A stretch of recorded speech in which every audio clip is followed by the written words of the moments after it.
Praise the Lord. Hallelujah.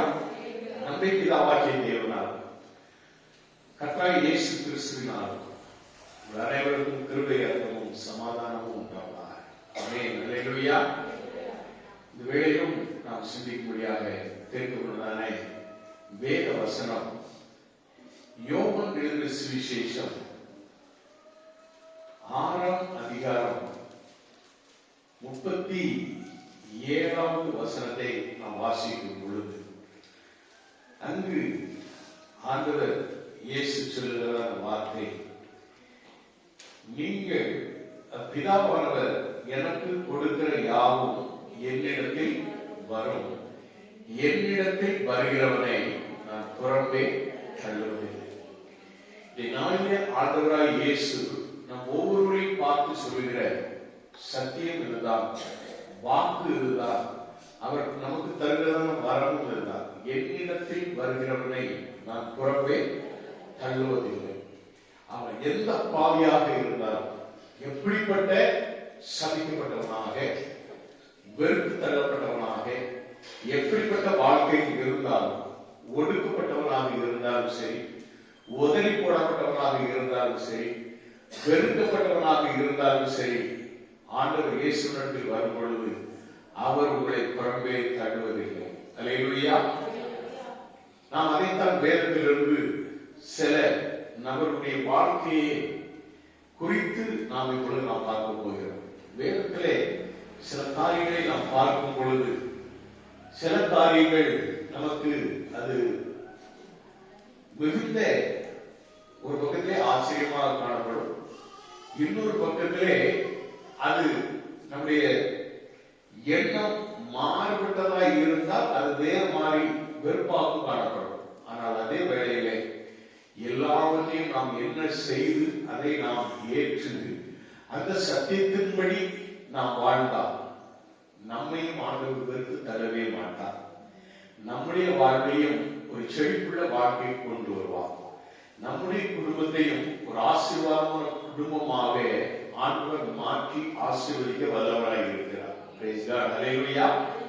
உங்களுடைய வாழ்வும் சில வேளைகளிலே அநேகராலே நிந்திக்கப்பட்டும் அவமானப்படுத்தப்பட்டும் வெறுக்கப்பட்டும் காணப்படுகிற வாழ்க்கையிலே நாம் வாழ்ந்து கொண்டிருக்கிறோம், வாழ்ந்து வந்திருக்கிறோம். ஆனால் அப்படிப்பட்ட ஒரு வாழ்க்கையும் ஆண்டவர் அதை மாற்றித்தான் நம்மை அவருடைய பிள்ளைகளாக ஏற்று அவருடைய சமூகத்திலே நம்மை கொண்டு வந்து நிறுத்தியிருக்கிறார். எப்பேற்பட்டவராக தள்ளப்பட்டவர்களையும் ஆண்டவர் என்ன செய்கிறார்? நம்முடைய அன்பாலே அரவணைப்பாலே ஆசீர்வதித்து மேன்மைப்படுத்துகிறவராக காணப்படுகிறார். பாடல் நல்ல செய்தி இயேசுவை நோக்கி ரட்சிப்பார், நம்பி வந்து அவரை நோக்கி ரட்சிப்பார். எந்த பாவியாயினும் தள்ள மாட்டேன் என்கிறார், நம்பி வந்து அவரை நோக்கி ரட்சிப்பார். எவன் ஒருவன் ஆண்டவர் இயேசுவை நோக்கி பார்க்கிறார், எவன் ஒருவன் கல்வாரி சிலுவையை நோக்கி பார்க்கிறார், எவன் ஒருவன் இயேசுவை வாஞ்சியோடு அவருடைய பிரசன்னத்தை விரும்பி அவரை ஏற்றுக்கொள்கிறார், அவர் தம்முடைய கல்வாரி இரத்தத்தினாலே கழுவி சுத்திகரித்து தம்முடைய பிள்ளைகளாக மாற்றி அவர் ஆசீர்வதிக்க வல்லவராய் இருக்கிறார். அல்லேலூயா. நாம் வேதத்திலே ஒரு வசனத்தை நாம் வாசிப்போம். ஆண்டவர் இயேசு சொன்ன வார்த்தை, அவர் என்ன வார்த்தை சொன்னாரு? 37 என்னிடத்தில் வருகிறவனை நான் புறம்பே தள்ளுவதில்லை. அல்லேலூயா. யாராக இருந்தாலும் ஆண்டவரிடத்திலே வரும் பொழுது ஆண்டவருடைய ஆசீர்வாதத்திற்கு உரிய பிள்ளைகளாக மாறுகிறார்கள், மாற்றி அவர்களை ஆசீர்வதிக்கிற தேவனாய் இருக்கிறார். Praise the Lord. அல்லேலூயா. நாம் ரூத்தின் புத்தகத்திலே 4ஆம் அதிகாரம் 12வது வசனத்தை நாம் வாசிக்கும் பொழுது அங்கு ஒரு ஆசீர்வாதத்தை எல்லாரும் சேர்ந்து போவாசை வாழ்த்துகிறார்கள். அப்படின்னா போவாஸ் செய்து விட்டார். ரூத்தின் புஸ்தகமே போவாஸ் என்பது இயேசு கிறிஸ்துவுக்கு நிழலாட்டம். போவாஸ் இயேசு கிறிஸ்துவுக்கு ஒரு நிழலாட்டம். நிழலாட்டம்னா உங்களுக்கு புரியுதா? புரியலையா? யாராவது புரியலன்னு சொன்னா அந்த வார்த்தையை நான் விளக்கம் கொடுக்குறேன். நிழலாட்டம் புரியலையா? நிழலாட்டம். இயேசு பல ஆயிரம் ஆண்டுகளுக்கு பிறகு இயேசு பிறந்தார். அதற்கு முன்பு இயேசுக்கு ஒப்பானவர்கள் அப்படின்னு சொல்லக்கூடிய போவாஸ் இயேசுக்கு ஒப்பாக காணப்படுகிறார். இவர் ஒரு நிழலாட்டம். ஒப்பானவர் சொன்னா அவருடைய வாழ்க்கை இயேசு கிறிஸ்துவனுடைய நன்மை செயல்கள் அதில் இருக்கும். அதே போல இயேசு கிறிஸ்துவும் அவருடைய சந்நிதியில் அவருடைய சந்தானத்தில் போவாசுடைய சந்தானத்தில் தான் இயேசு கிறிஸ்து தோன்றுகிறார். போவாசுடைய சந்தானம். அப்ப அந்த சந்தானம் அது எப்படி ஆசீர்வதிக்கப்படுகிறது? அந்த போவாஸ் அவரை குறித்து நாம் பார்க்கும் பொழுது அவர் ரூத்தின் புஸ்தகத்தை நாம் பார்க்கிறோம். ரூத் என்பவள் மோவாபிய பெண். யாரு? மோவாபிய பெண். உபாகமம் 23:3 நாம் வாசிக்கும் பொழுது, உபாகமம் 23:3 நாம் வாசிக்கும் பொழுது அந்த வேத வசனம் என்ன சொல்கிறது? அம்மோனியனும் மோவாபியனும் கர்த்தருடைய சபைக்கு உட்படலாகாது, 10ஆம் தலைமுறையிலும் என்றைக்கும் அவர்கள் கர்த்தருடைய சபைக்கு உட்படலாகாது அப்படின்னு சொல்லப்படுது. எல்லாம் கவனமா இருக்கிறார். அம்மோனியனும் மோவாபியனும் கர்த்தருடைய சபைக்கு உட்படலாக சாபம் பெற்றவர்கள், சபிக்கப்பட்டவர்கள். அதனால ஆரம்பத்திலே நான் சொன்னேன், இந்த சாபங்கள் எப்படி ஆசீர்வாதமாக மாறுகிறது, எப்படி ஆண்டவர் அவர்களை சபைக்கு உட்படுத்துகிறார், எப்படி அவர்களையும் ஆண்டவர் ஏற்று அவருடைய சந்ததியிலே இயேசு என்கிறதான ஒரு தெய்வம் பிறப்பதற்கு ஆண்டவர் வழி செய்கிறார். இதை நல்ல கவனமாக கேட்கணும். நம்முடைய வாழ்க்கையில் கூட நம்ம எல்லாம் சதிக்கப்பட்டவர்களாக இருந்திருப்போம், நாம் எல்லாம் வெறுக்கப்பட்டவர்களாக இருந்திருப்போம், தள்ளப்பட்டவர்களாக இருந்திருப்போம். ஆனால் நாம் இயேசுவை ஏற்றுக்கொண்ட பொழுது நம்மையும் நம்மை கொண்டும் அநேகர் ரட்சிக்கப்படத்தக்கதாய் நம்மை ஒரு பயனுள்ள பாத்திரமாக மாற்றுகிறார். Price the Lord. ஹல்லேலூயா. சபிக்கப்பட்டவர்கள் எத்தனை சாபங்கள் நம்ம வாங்கியிருப்போம். ஆனால் அநேக சாபங்கள் எனக்கு உண்டு. அத்தனை சாபத்தையும் ஒரே நாளிலே இயேசு முறியடித்தார். அவர் இயேசு என்னுடைய சாபம் மாத்திரமல்ல, என்னுடைய மூதாதையருடைய சாபத்தையும் நான் சொல்லி செபிக்க ஆரம்பித்தேன். பல தலைமுறைகள் ஒரு சபிக்கப்பட்ட ஒரு தலைமுறை. அப்பா அடிக்கடி சொல்லுவார், என்ன சொல்வார் தெரியுமா? எங்க அப்பா தாத்தா காலத்தில் செய்த பாவங்கள் நம்ம வீட்டுல எந்த ஒரு காசு வந்தாலும் ஒரு பைசா நிக்க, வர்ற பணத்தை விட அதிகமாக செலவு செய்யக்கூடிய அளவு கடனாக இருந்தே தவிர நம்மகிட்ட காசு எடுத்து நிக்கப்பட்ட இது சாபம் அப்படின்னு சொல்லுவார்.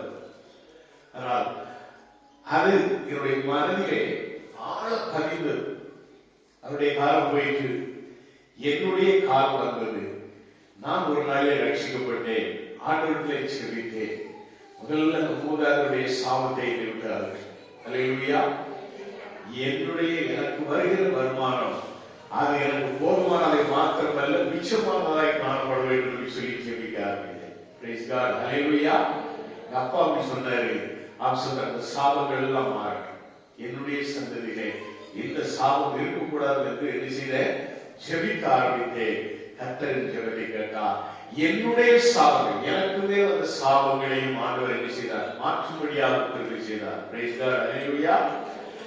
இது எதற்காக நான் சொல்வாருன்னு சொன்னா, இந்த ரூத் என்பவள் மோவாபிய பெண். மோவாபிய பெண்.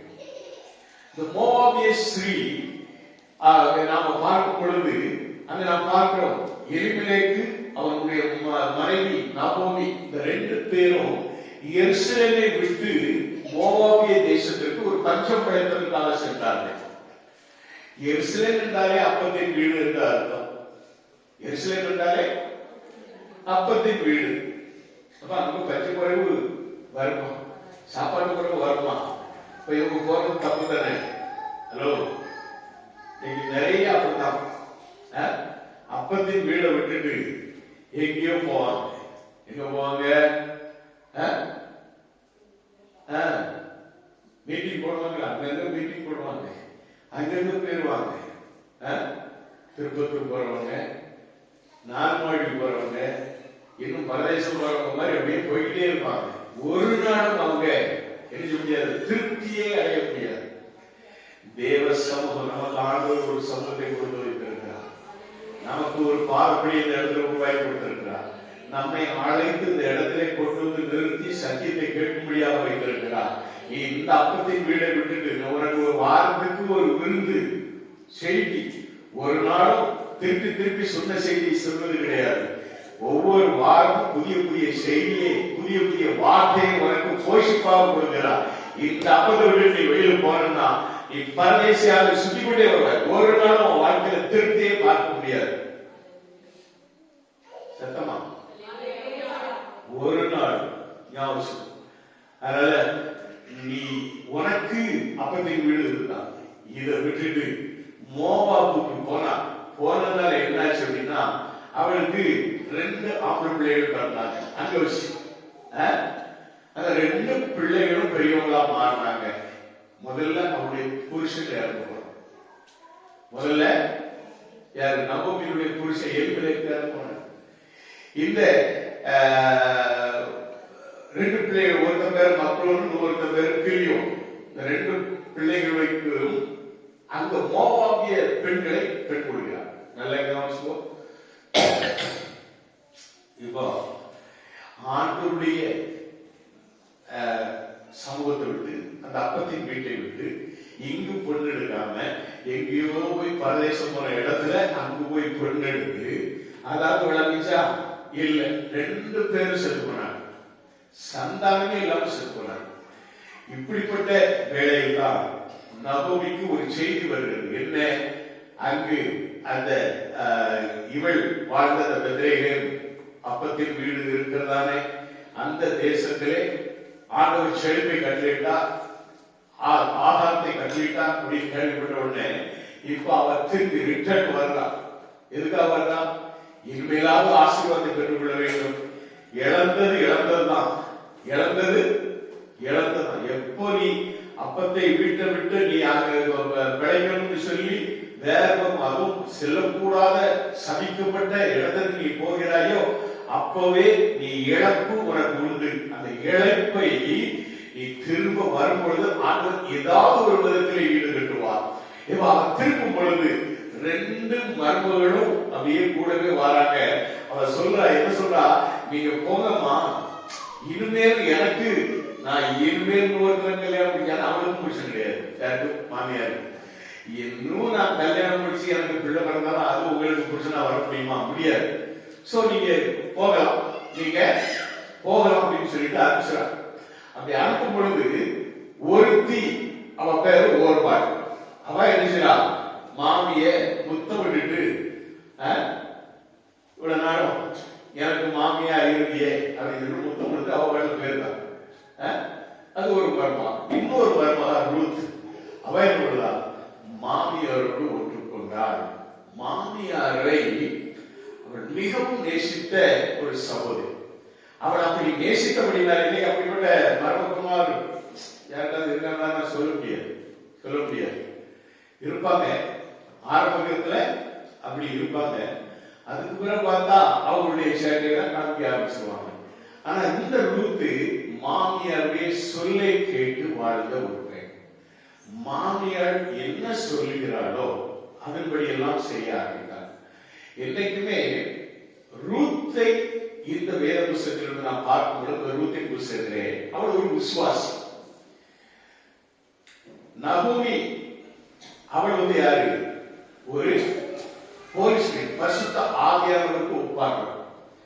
நான் சொன்னேன் போவாஸ் இயேசு கிறிஸ்துவுக்கு நிழலாட்டமாக காணப்படுகிறது. இது மனசுல வச்சுக்கிறது. அப்ப விசுவாசியாகிய ரூத்து அந்த ஹோலி ஸ்பிரிட் அந்த மூமெண்ட்ல மாமியார் என்ன பரிசுத்த ஆவியானவர் சொல்லக்கூடிய வார்த்தைகளுக்கெல்லாம் பின்படுகிறாங்க. சில காரியங்கள் நம்ம வாசிக்கும் கூட நமக்கு ஒரு வித்தியாசமாக காணப்படும். ஆனால் அவள் சொன்ன வார்த்தைகள் என்ன அப்படின்னு சொன்னா, அவர்தான் போவாஸ் தான், அவர்தான் உன்னுடைய வாழ்க்கையின் வழிகாட்டி, அவர்தான் உன்னுடைய மணவாளன், அவர்தான் உன்னை நம்மோடு சேர்த்துக் கொள்கிறவர். ஆகையினாலே நீ அவரோடு கூட ஒன்றிக்கொள், அந்த போர்வை எடுத்து போர்த்திக்கொள் என்று சொல்லக்கூடிய அளவிற்கு அவர் அந்த நகோமி ஆலோசனை எல்லாம் கொடுக்கும். அவருடைய ஆலோசனைகளை நடந்து கடைசியாக இந்த போவாஸ் அவர்தான் உடைய சுதந்திரம், கர்த்தரின் பங்கும் என் பாத்திரத்தில் சுதந்திரமானவர் என்று சங்கீதக்காரன் சொல்கிறார். நாம் இயேசுவை நம்முடைய பங்கு நம்முடைய சுதந்திரமாக நாம் ஏற்றுக்கொள்ள வேண்டும். ஆண்டவரை நமக்கு சொந்தமாக்கி கொண்டால் அவர் நமக்கு எப்படி இருப்பார்? ஒரு மணவாளனாக இருப்பார். நம்ம எல்லாம் மணவாட்டிகள் தான். ஒருவேளை நீங்க பெண்களா இருக்கலாம், நாங்கள் எல்லாம் ஆண்களா இருக்கலாம், மொத்தத்தில் மணவாட்டி. பிரைஸ் காட், ஹல்லேலூயா. கிறிஸ்துவுக்குள் கிறிஸ்து மணவாளன், நாம் எல்லாம் மணவாட்டிகள். ஹல்லேலூயா. நம்ம மணவாட்டிகள் என்று சொன்னால் நாம் ஆவியானவருடைய நடத்தையின்படி நாம் இயேசு கிறிஸ்துவை பற்றிக்கொள்ள வேண்டும். ஹல்லேலூயா. அப்படி ஒரு நாளிலே அந்த ரூத்துக்கு ஒரு சம்பவம் நடக்கிறது. என்ன அப்படின்னு சொன்னா, ரூத்தை போவாஸ் மனைவியாக ஏற்றுக்கொண்டார். ஹல்லேலூயா.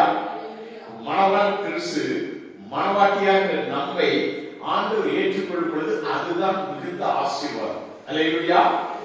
அப்போ ஏற்கனவே சுதந்திரவாயி 2 பேர் இருந்தாங்க. ஒன்று போவாஸ், இன்னொருத்தே ஒன்று. அவன் தான் முதல் சுதந்திரவாயி. அவன் எனக்கு வேண்டாம்னு சொல்லிட்டான். போவாஸ் மணவாளியாக ரூத்தை ஏற்றுக்கொண்டார். ஹல்லேலூயா. அப்படி ஏற்றுக்கொண்ட பொழுது ஜனங்கள் வாழ்த்த வார்த்தை தான் அந்த 4:12 நான் வாசிக்கிறோம். அப்பொழுது ஒலிமுக வாசலில் இருக்கிற சகல ஜனங்களும் மூப்பரானவர்களும் அவனை நோக்கி, நாங்கள் சாட்சிதான், உன் வீட்டிலே வருகிற மனைவியை கர்த்தர் இஸ்ரவேல் வீட்டை கட்டுவித்த 2 பேராகிய ராகேலை போலவும் லேயாளை போலவும் வாழ்ந்திருக்க செய்வாராக. நீ எப்பிரத்தாவிலே பாக்கியவானாய் இருந்து பெத்லெகேமிலே புகழ்பெற்றிருக்க கடவாய். இந்த பெண்ணிடத்திலே கர்த்தர் உனக்கு அருள் செய்ய போகிற சந்தானத்திலே உன் வீடு தாமார் யூதாவுக்கு பெற்ற பேரேசின் வீட்டை போல ஆகிறது என்றார். அல்லேலூயா. இந்த வார்த்தையில ஒரு செய்தி இருக்கு. இந்த வார்த்தையில ஒரு செய்தி. ஒன்று, முதல்ல நம்ம பார்த்தது கானானிய பெண் என்ன செய்றார்? ஒரு இஸ்ரவேல் வீட்டாரோடு இணைந்து இஸ்ரவேலின் தேவனாகிய கர்த்தரை சொந்தமாக்கிக் கொள்கிறார். அந்த தெய்வத்தை தனக்கு சொந்தமாக்கி அவளுக்கு ஒரு அருமையான வாழ்க்கை போவாஸ் என்கிறதான மணவாளம் கிடைக்கிறார். பிரைஸ் காட், ஹல்லேலூயா. நம்மெல்லாம் எங்கேயோ இருந்து எங்கோ நான் வாழ்ந்தேன், அறியாமல் அலைந்தேன், என் நேசர் தேடி வந்தேன், நெஞ்சார அணைத்து முத்தங்கள் கொடுத்து நிழலாய் மாறிவிட்டு, என்னை நெஞ்சார அணைத்து முத்தங்கள் கொடுத்து நிழலாய் மாறிவிட்டு. அல்லேலூயா. நன்றிதான். அல்லேலூயா. எங்கோ வாழ்ந்தோம், எப்படியோ அழைத்து எப்படிப்பட்ட ஜீவிதம் ஜீவித்தோம். நம்மையும் ஆண்டவர் அழைத்து மனுஷனாக மாற்றி மறுரூபமாக்குகிற ஒரு ஆண்டவராய் இருக்கிறார். அவருடைய பிள்ளையாய் ஏற்றுக்கொண்டார். அவருடைய ரத்தத்தினாலே நம்மை கழுவினார். நம்மை சொந்தமாக்கி கொண்ட அந்த இயேசுவுக்கு நன்றி. பிரைஸ் காட், ஹல்லேலூயா.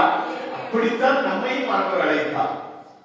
அப்படித்தான் இந்த மோவாபிய பெண் எங்கோ வாழ்ந்த அந்த பெண், ஆனா அந்த பெண் இன்னொருத்தருக்கு மனைவியாகி அந்த வாழ்க்கையே இழந்த அந்த பெண்ணை போவாஸ் ஏற்றுக்கொண்டார். பிரைஸ் காட், ஹல்லேலூயா.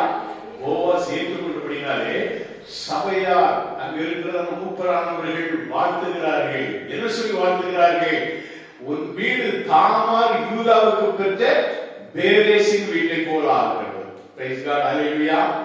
இப்ப யூதா யாரு, யூதாவுக்கு தாமார் யாரு அப்படின்னு சொல்லி நம்ம பார்ப்போம். இது தெரிஞ்சு யூதா யாருன்னு சொல்லி நீங்க பாப்பீங்க அப்படின்னு சொன்னா, இந்த யூதா யாருடைய பிள்ளை சொல்லுங்க, டக்குன்னு சொல்லுங்க. தெரியாது? சோதரம். யூதா யாரு?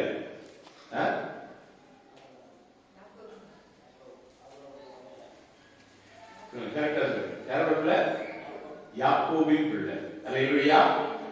நீங்க சோதரம் யாக்கோபு அந்த யூதாவை பெற்றது யாரு? சொல்லுங்க. யூதாவை பெற்றது யாரு?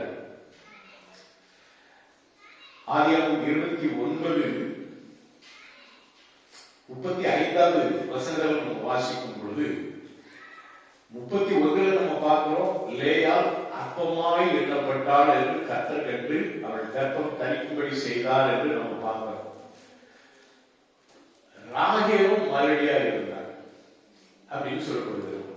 இப்போ இந்த லேயாள் பெற்ற பிள்ளைதான் 35 வாசிக்கும் பொழுது மறுபடியும் அவள் கர்ப்பவதியாகி ஒரு குமாரை பெற்று இப்பொழுது கர்த்தரை துதிப்பேன் என்று சொல்லி அவனுக்கு யூதா என்று பெயரிட்டாள். அல்லேலூயா. இந்த யூதா என்று சொன்னாலே கர்த்தரை துதிப்பேன் என்று பெயர். பிரைஸ் காட், அல்லேலூயா. இந்த யூதாவை ஆண்டவர் என்ன செய்றாரு? தாயின் கர்ப்பத்தில் இருக்கும் பொழுதே தெரிந்து கொண்டார். பிரைஸ் காட், அல்லேலூயா. அந்த யூதாவின் மூலமாக ஆண்டவர் ஒரு பெரிய ஆசீர்வாதத்தை வைத்திருக்கிறார். என்ன என்று சொல்லி பார்ப்போம் என்றால், யாக்கோபு தன்னுடைய மரணத்திற்கு முன்பதாக தம்முடைய பிள்ளைகள் 12 கோத்திரங்கள் யாக்கோபுக்கு கோத்திரத்தாரை பிறக்கிறார்கள். இந்த யூதா கோத்திரத்தாரை ஆசீர்வதிக்கும் பொழுது, யூதாவை ஆசீர்வதிக்கும் பொழுது அவர் சொல்லுகிற வார்த்தை 49:9-10 வசனங்களை வாசிக்கும் பொழுது, ஆதியாகமம் 49:9-10 வசனங்களை வாசிக்கும் பொழுது, யூதா பாலசிங்கம், நீ எடை கவர்ந்து கொண்டு ஏறி போனாய், என் மகனே சிங்கம் போரும் கிளச்சிங்கம் போரும் மடங்கி படுத்தான், அவனை எழுப்புகிறவன் யார்? சமாதான கர்த்தர் வருமளவும் செங்கோல் யூதாவை விட்டு நீங்குவதும் இல்லை, நியாய பிரமாணியம் அவன் பாதங்களை விட்டு ஒழிவதும் இல்லை, ஜனங்கள் அவரிடத்தில் சேர்வார்கள். அல்லேலூயா. இந்த யூதாவின் கோத்திரத்தில் தான் யூத ராஜசிங்கமாய் இயேசு கிறிஸ்து பிறந்தார். சத்தமா? சத்தமா? அல்லேலூயா. பாருங்க, அதைத்தான் இந்த 10வது வசனத்தில் நான் வாசிக்கிறோம். சமாதான கர்த்தர் வருமளவும் செங்கோல் யூதாவை விட்டு நீக்குவதும் இல்லை, நியாய பிரமாணிகள் அவன் பாதங்களை விட்டு ஒழிவதும் இல்லை, ஜனங்கள் அவரிடத்தில் சேர்வார்கள். இயேசு கிறிஸ்துவுடைய நாமம் மகிமைப்படுவதாக. அவரிடத்திலே இன்னும் ஜனங்கள் சேர்ந்து கொண்டே இருக்கிறார்கள். எல்லா பாவிகளும் அவரிடத்தில் வரும் பொழுது பாவங்களை மன்னித்து தம்முடைய பிள்ளைகளாக ஏற்று அவர்களை சத்தியத்திலே வழிநடத்துகிறார். சத்திய தேவனாய் இருந்து அவர்களை பார்த்து வழிநடத்துகிறார் இயேசு. அல்லேலூயா.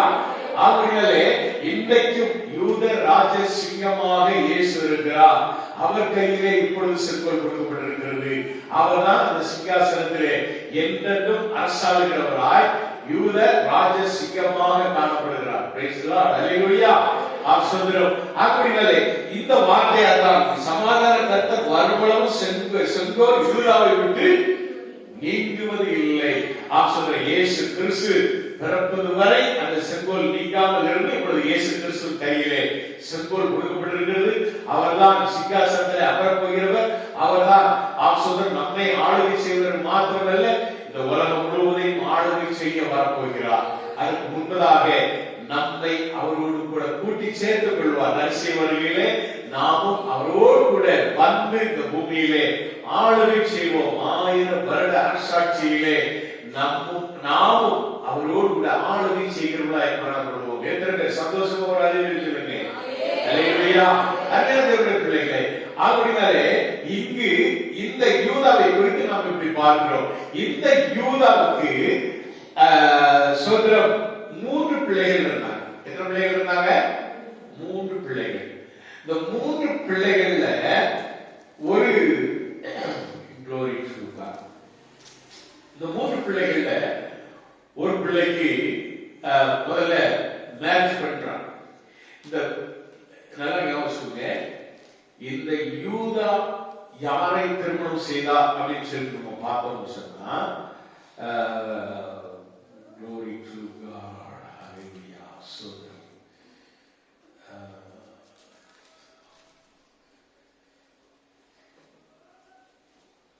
ஆதியாகமம் 38ஆம் அதிகாரத்துல முதல் 2 வசனத்தை நம்ம வாசிக்கும் பொழுது அங்க நம்ம பார்த்தோம். ஆதியாகமம் 38ல அக்காலத்தில் யூதா தன் சகோதரை விட்டு அதுல்லாம் ஊரானாகிய ஈரா எனும் ஒரு மனிதரிடத்தில் போய் சேர்ந்தான். அங்கே யூதா சூவா என்னும் பேருள்ள ஒரு கானானிய குமாரத்தை கண்டு அவளை விவாகம் பண்ணி அவளோட சேர்ந்தான். அவள் கர்ப்பவதியாகிய ஒரு குமாரனை பெற்றால் அவனுக்கு ஏர் என்று பெயரிட்டார். அல்லேலூயா. நீங்க வேதத்துல நீங்க பாப்பீங்கன்னு சொன்னா பைபிள்ல இப்ப அவருக்கு முதல் பிறந்த பிள்ளை பேர் ஏர், 2வது பிள்ளை பேர் என்ன தெரியுமா? ஓனா. நீங்க சோத்திரம் நிறைய நீங்க கிரிக்கெட் வீரர்கள்லாம் பாப்பீங்கன்னா ஒண்ணு நட்டு இருக்கும், ஒண்ணு போல்ட்டு இருக்கும். இது மாதிரி வெளிநாட்டில் உள்ளவங்க பேர்லாம் அப்படி இருக்கும். வேதத்திலேயும் சில பேர்கள் அப்படி இருக்கும். காரணம் என்னன்னு சொன்னா, இவர் கானானிய ஸ்திரியை பெற்றுள்ளதுனால அங்க ஒரு பிள்ளைக்கு ஓனான்னு சேர்ந்து நான் நினைக்கிறேன். கர்த்தருக்கு சோத்திரம். எதுவாக இருந்தாலும் சோத்திரம், இவரு கானானிய ஸ்திரீ அப்படின்னு சொன்னாலே கானான் சபிக்கப்பட்டவர். மோவாபியர் சபைக்கு உட்படலாகாது என்று வேதம் சொல்கிறது. கானான் சபிக்கப்பட்டவர். யார் இந்த கானான்? அதை தெரிஞ்சுட்டாங்க யூதா போறவங்க. கானான் சபிக்கப்பட்டவர். நீங்க ஆதியாகமம் புத்தகத்துல நீங்க பார்க்கும் பொழுது ஆதியாகமம் புத்தகத்துல நாம அதை பார்ப்போம். glory to God. ஆதியாகமம் 9ஆம் அதிகாரம்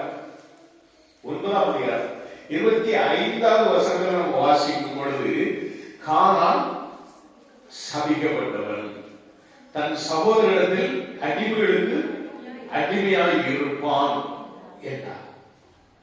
இந்த சாபம் அவனுக்கு எப்படி வந்தது? கானானுக்கு ஏன் அந்த சாபம்? நல்லா கவனமா கேட்கணும் ஒரு காரியத்தை. இது சத்தியத்தை நீங்க அங்கங்க விட்டு உங்க சிந்தைகள் மாறி போய் சேர்ந்தா சத்தியம் உங்களுக்கு அது புரியாது. கானானுக்கு தகப்பன் யாருன்னா காம். நோவாவுக்கு 3 பிள்ளைகள் ஆம்பளை பிள்ளைகள் பிறந்தாங்க. 3 பிள்ளைகள் ஆம்பளை பிள்ளைகள். முதல் பிள்ளை பேர் என்பது சேம், 2வது பிள்ளை பேரு காம், 3வது பிள்ளை பேர் யாப்பேத். 3 பிள்ளைகள். 3 பிள்ளைகளுக்கும் சேம், காம், யாப்பேத். ஒரு நாளிலே நோவா யார் அப்படின்னா அருமையான தேவனுடைய மனுஷன். ஆண்டவருடைய வார்த்தையை கேட்டு அவருடைய சத்தியத்தின்படி அவருடைய சொல்லின்படி அனைத்து காரியங்களையும் செய்து அவன் பேழையை செய்ய உண்டுபடினான். அந்த பேழைக்குள்ளே எல்லாரும் வருவார்கள் என்று அவன் அவ்வளவு பெரிய பேழையை செய்தான். கடைசியிலே காக்கப்பட்டது சகல நாட்டு மிருகங்களும், காட்டு மிருகங்களும், பறவைகளும், பட்சிகளும் மற்றும் எல்லா ஜீவ சத்துகளும். அதோடு கூட அவனுடைய 3 பிள்ளைகள் சேம், காம், யாப்பேத், அவனுடைய 3 மருமக்கள்மார். ஆக மொத்தம் 8 பேர். நோவா, அவனுடைய மனைவி, இவர்கள் 6 பேர். 3 பிள்ளைகள், அவனுடைய மருமகள். இவர்கள் தான் காக்கப்பட்டு அந்த பேழைக்குள்ளே வந்தார்கள். அப்படிப்பட்ட ஒரு தேவ மனிதன். அவன் செய்த பேழை அவன் குடும்பத்தை காப்பாற்றியது. அவன் தெய்வத்தை சொந்தமாக நினைத்து தெய்வனுடைய வார்த்தையின்படி கட்டளையின்படி மீறாமல் நடந்த காரணத்தினாலே அவன் செய்த பேழை அவனுடைய குடும்பத்தை பாதுகாத்தது. பிரைஸ் காட், ஹல்லேலூயா. அப்படிப்பட்ட ஒரு தேவ மனிதன் ஒரு நாளிலே எல்லாம் முடிந்து அவன் சொந்த நீரெல்லாம் வச்சு உலகம் எல்லாம் அழிந்து போயிட்டு இப்போ இவனுடைய சந்ததி இந்த பூமியில வந்து நிற்கும் பொழுது இவன் என்ன செய்தான்? பயிரிட்டான். திராட்சை பழங்கள் பயிரிட்டு அதுல என்ன செய்யலாம், அந்த சாறை எடுத்து குடிக்கலாம். திராட்சை பழத்துடைய சாறு அந்த இதை ஒயின் அதான் குடிச்சிட்டு ஒரு நாள்ல அவன் என்னன்னா அப்படியே ஆடி பாடி துரிந்து அப்படியே விழுந்த நேரத்துல மயங்கி விழுந்தப்போ அவருடைய வஸ்திரம் விலகி நிறுவனமாக காணப்பட்டார். இத காம் என்பவர்கள் 3 பிள்ளைகள் தான், 3 பிள்ளைகள் இந்த நடுப்புல இருக்க காம் இருக்கான அவன் போய் பார்த்துட்டு வந்து என்ன ஒரு எல்லாம் அப்ப செய்த தவறுகள் என்னைக்கு பிள்ளை அதை கேவலமா அசிங்கமா மற்றவர்கள் சொல்றாங்க விளங்காம இருக்கும். அவன் தான் சாபத்துக்குள்ளான். நல்லா யோசிக்கும். அவன் சாபம் இல்லை. இப்ப நல்லா பார்த்துக்கோங்க. காம் இதை செய்யலாம்.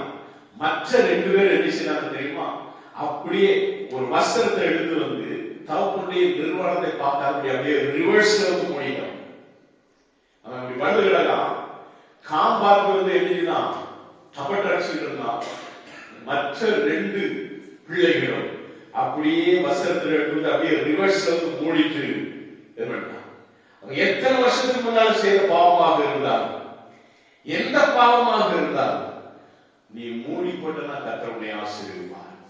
ஒரு தகப்பன் அவன் ஆவிக்குரிய மனிதன். அவனால் தான் நீ காப்பாற்றப்பட்டாய். அவனால் தான் இந்த குடும்பம் காப்பாற்றப்பட்டது. அவன் தான் பேழையை உண்டு பண்ணி அந்த பேழைக்குள்ளே தேவனுடைய அடைக்கலத்துக்குள்ளே உன்னை வைத்து பாதுகாத்தான். அந்த தகப்பன் ஏதோ ஒரு தவறு இத போய் தப்பட்ட அடிச்சா பாத்தீங்களா, காம் தப்பட்ட படிச்சான். என்றைக்குமே தகப்பன் பிள்ளைகளை ஆசீர்வதிப்பான். நல்ல கவனமா இருக்கு. பிள்ளைகளை தகப்பன் பிள்ளைகளை சொல்லுங்க ஆசீர்வதிப்பீங்களா?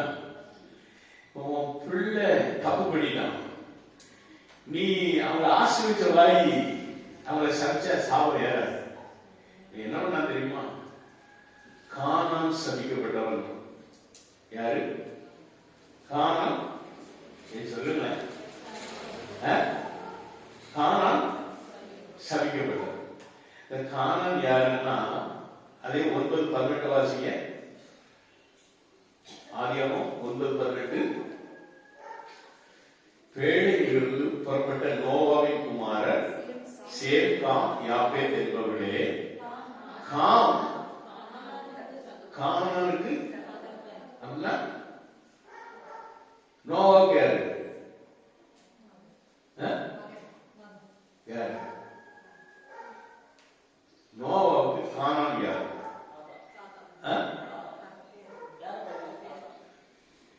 நோவாவுக்கு கானான் யாரு அப்படின்னா, கானான் வந்து பிறப்புன்னு சொல்லுங்க, தாத்தான்னு சொல்றது. கானானுக்கு நோவா தாத்தா. இப்போ டைரக்டா மகனை சாப்பிடாம கானான் சபிக்கப்பட்டவன் சொல்றான். கானான் வம்சம் சபிக்கப்படுகிறது. காமின் வம்சம் கானானியர் என்று அழைக்கப்படுகிறது. இந்த கானானியர் தான் காசா, இப்ப யுத்தம் நடந்துட்டு இந்த காசா தேசத்து வரைக்கும் பரவி இருந்தார்கள் என்று வேதம் சொல்கிறது. இந்த கானானியர் சபிக்கப்பட்டவர்கள்.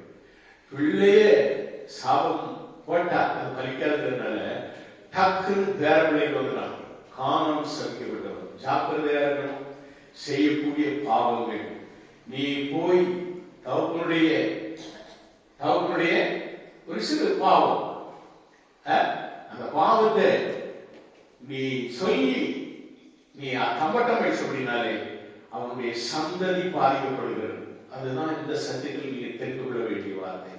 இப்ப இந்த கானானுடைய சாபம் எங்க வருது? இப்போ யூதா குடும்பத்தில் வந்து அது வந்து ஒட்டு. நல்லா கவனிச்சுக்கோ. ஒரு பக்கத்துல சாபம்.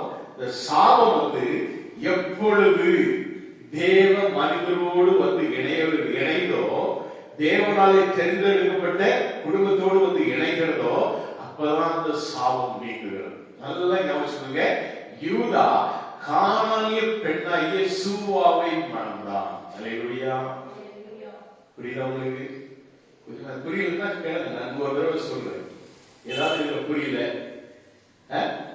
ஏன் அவன் பேர பிள்ளைக்கு சாபம் போட்டாங்க உங்களுக்கு புரியுதா? புரிஞ்சுட்டா இல்லையா? ஏன்னா பெத்த பிள்ளைய ஆசீர்வதிச்சிருப்பான். ஆனா சாபம் எங்க போகுது? கானானுக்கு போயிட்டு. அவன் தேவ மனுஷன். யாரு? நோவா தேவ மனுஷன். அவனால் தான் இவங்க காக்கப்பட்டாங்க. இதுதான் சத்தியம். இப்போ கானானிய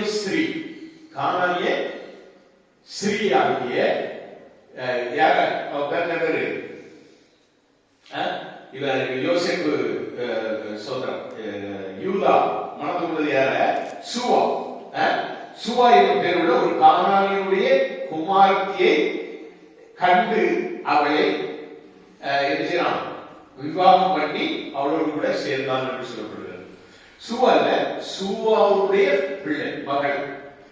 இப்போ யூதா அவருடைய காரியத்தை நம்ம பார்ப்போம். இவருடைய மனைவி மறைவதற்கு முன்பதாக 3 பிள்ளைகளை பெறுகிறார். இப்ப அந்த 3 பிள்ளைல மூத்த பிள்ளைக்கு தாமார் என்கிறதான ஒரு பெண்ணை அவன் எழுதுறான், திருமணம் பண்ணியிருக்கான். நான் யோசிக்கிறேன், ஒருவேளை அந்த தாமாரம் இவன் எந்த இடத்துல இருக்கிறவங்க எந்த ஏரியாவில் இருக்கிறா அங்கதான் பொண்ணை பார்த்திருக்கோம். ஒருவேளை அதுவும் கூட தாமாரிய பெண்ணாக கூட இருந்திருக்கலாம் இல்லையா? யூதா ஆண்டவரால் ஆசீர்வதிக்கப்பட்ட சந்ததி, யாக்கோபின் தேவனுடைய சந்ததியாக ஆபிரகாம், யாக்கோபு, யோசேப்பு என்று இப்படியாக ஈசாக்கு என்று சொல்லி அந்த சந்ததியிலே ஆபிரகாமின் தேவனும் ஈசாக்கின் தேவனும் யாக்கோபின் தேவனும் என்று சொல்லப்படுகிறது. இப்படிப்பட்ட சந்ததியை பிறந்து வந்தால் யாரு? யூதா. இந்த யூதா அவருடைய மனைவி இறந்த பிறகு மகனுக்கு ஒரு திருமணம் பண்ணி வைக்கிறார். யாருக்கு? முதல் பையன் ஏரா சேரா என்ன பேரு?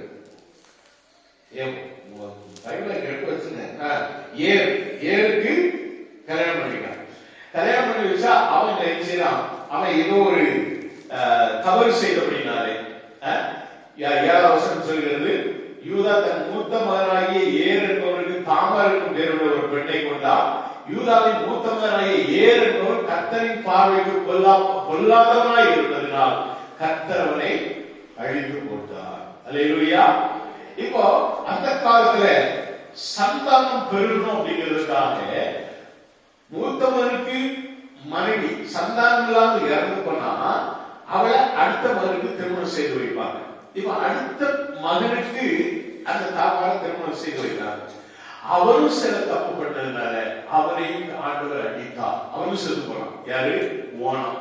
இப்ப ஓனானுக்கு பிறகு இன்னொருத்தர் இருக்கு. அவன் பேரு சேராவா? அவருடைய 3ஆவது மகனுடைய பேரு சேலா.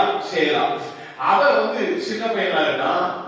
அதனால எனக்கு பயம் வந்து போச்சு. யாருக்கு? யூதாவுக்கு பயம் வந்து போச்சு. 2 பிள்ளைகள் நம்ம இழந்து போயிட்டோம். 2 பேரும் கொல்லாம செய்து செத்து போனாங்க.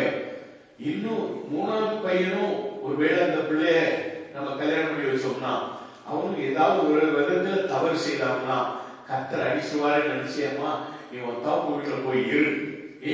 தாப்பு வீட்டுல போய் இரு. நான் அந்த பிள்ளை பெரியவனான உடனே நான் உங்களுக்கு கல்யாணம் பண்ணி வைக்கணும்னு சொல்லி ஏதோ ஒரு சாக்கு சொல்லி அனுப்பிச்சு விட்டான். இவன் அனுப்பிச்சு விட்டாத தவிர மறுபடியும் மறந்து போயிட்டான். யார?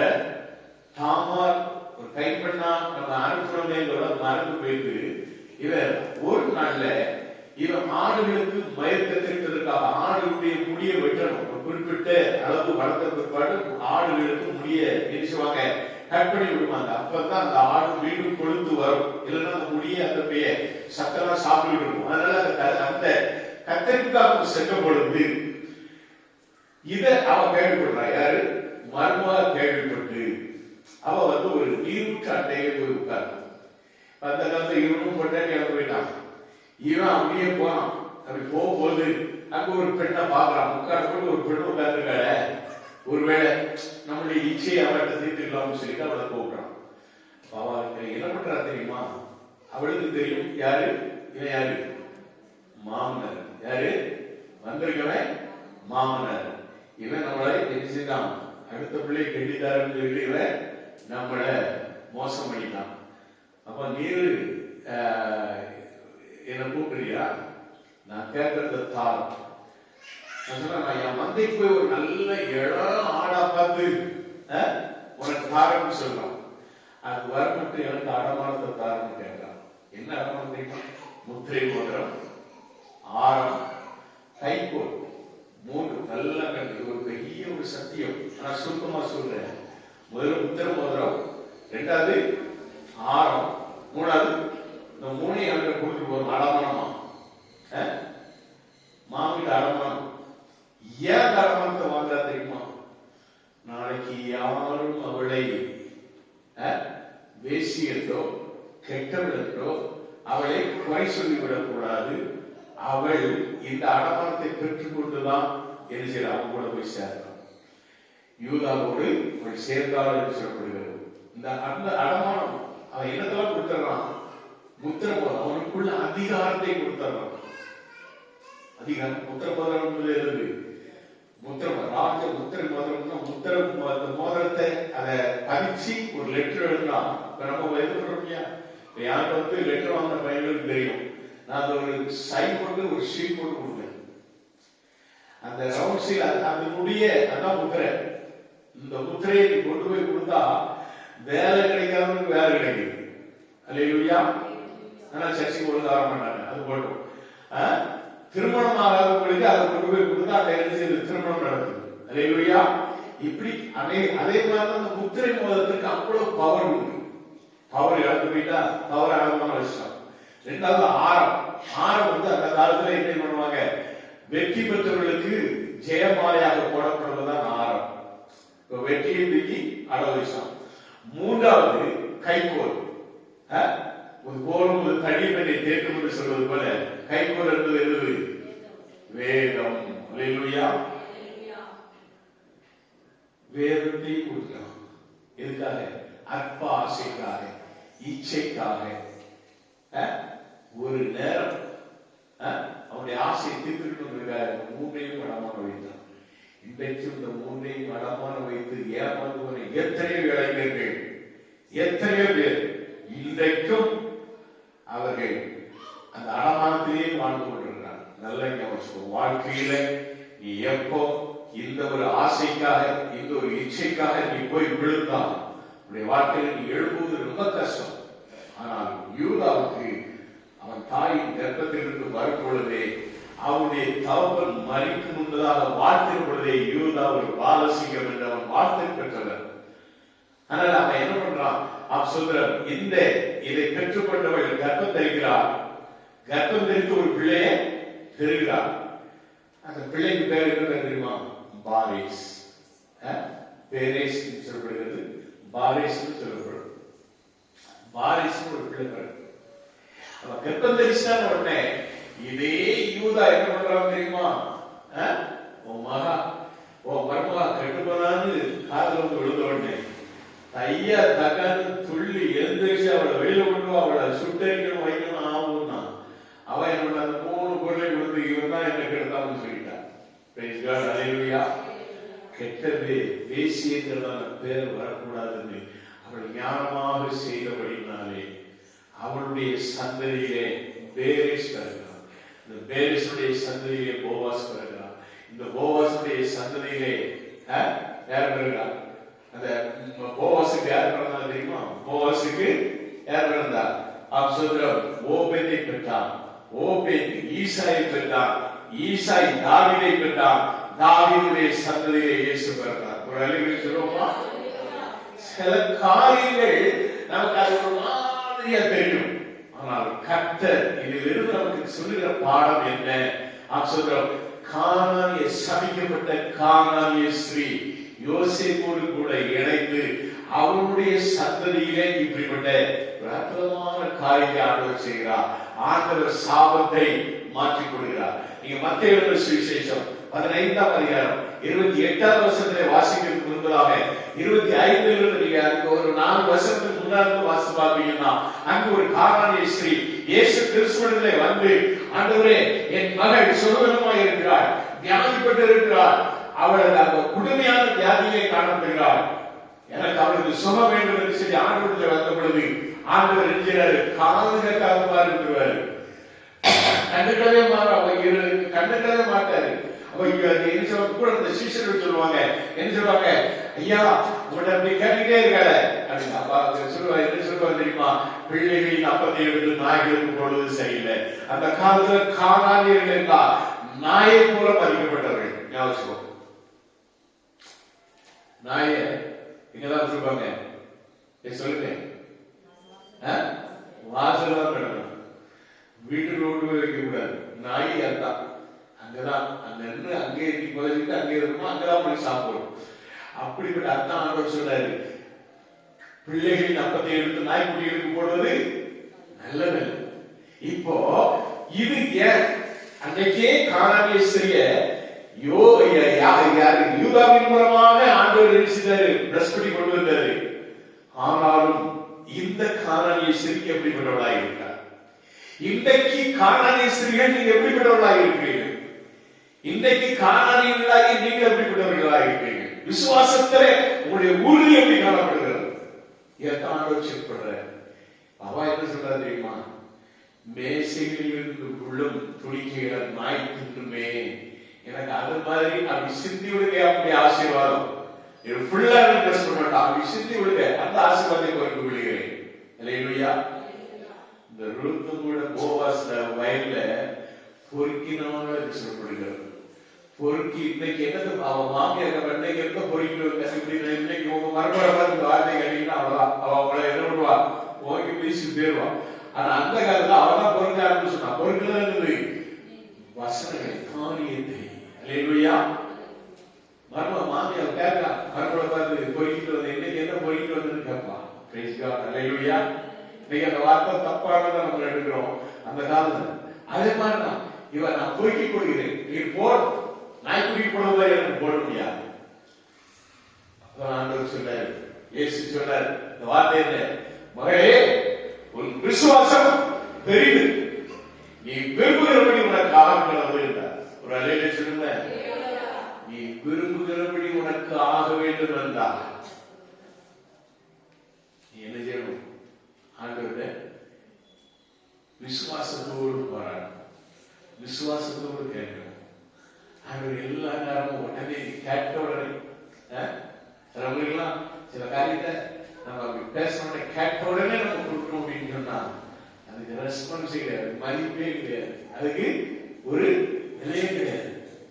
அதே நேரத்தில் கொஞ்சம் அப்படியே உண்டு பிளஸிங் உண்டு, ஆனா உடனே இல்லாம கொஞ்சம் வெயிட் பண்ணி விசுவாசத்தை சோதனை போட்டா அந்த விசுவாசத்துக்கு கிடைக்கும் பிரதிபலனாக அந்த ஆசீர்வாதம் கிடைக்கும் பொழுது அந்த ஆசீர்வாதம் உங்களுக்கு நல்லது, உங்களுடைய குடும்பங்களுக்கு நல்லது, உங்களுடைய வாழ்க்கைக்கு நல்லது, உங்களுடைய ஜீவியத்திற்கு நல்லதாக காணப்படும். பிரைஸ் காட், ஹல்லேலூயா.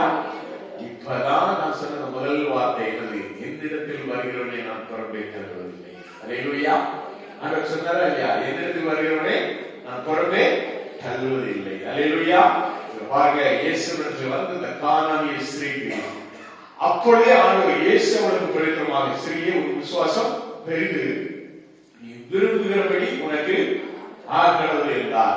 அந்நேரமே அவள் மகள் ஆரோக்கியமானாள். இப்ப ஒரு பெரிய ஒரு விசுவாசி. பிரைஸ் காட், ஹல்லேலூயா. நாம் சொல்றோம், ஒவ்வொருடைய வாழ்க்கையிலும் நாம் ஆண்டவர் இயேசுவை பற்றி கொண்டால் நம்முடைய வாழ்க்கை கோணலான வாழ்க்கையாக இருந்தாலும் நான் கோணலானதை மேலாக்குவேன். அல்லேலூயா. கள்ளமானதை மேலாக்குவேன். அல்லேலூயா.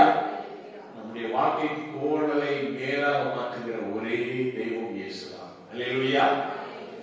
நீங்க அந்த அந்த ரூட்டிற்கு எடுத்து பார்த்தீங்கன்னா ஆண்டுடைய வம்ச வரலாறுகள் மத்திய 1ஆம் அதிகாரத்தில் நீங்க பார்த்தாலும் சரி, இல்ல அப்படின்னு சொன்னா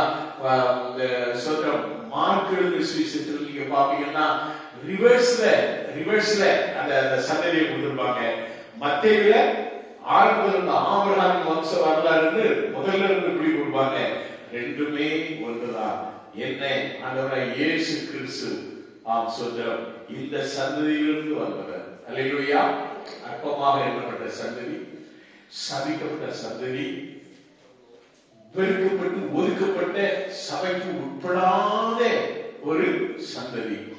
எல்லாமே ஆண்டவர் என்ன செய்கிறார்? சபையோடு இணைத்துக் கொள்கிறார், தம்மோடு சேர்த்துக் கொள்கிறார். நம்முடைய வருகையிலும் ஆம் சோதரம் இவர்களை மணவாட்டியாக ஆண்டவர் கூப்பிட்டு செல்ல ஆயத்தமுள்ளவர்களாய் அனுப்புகிறார். கரங்களை உயர்த்தி ஒரு அறிவுரை சொல்லுவோம். அந்த ஆண்டவரை பற்றிக்கொள். என்னிடத்தில் வருகிறவனை நான் புறம்பே தள்ளுவதில்லை. ஆமென். அல்லேலூயா. யோவான் 6:37 சொன்னதை போல என்னிடத்தில் வருகிறவனை புறம்பே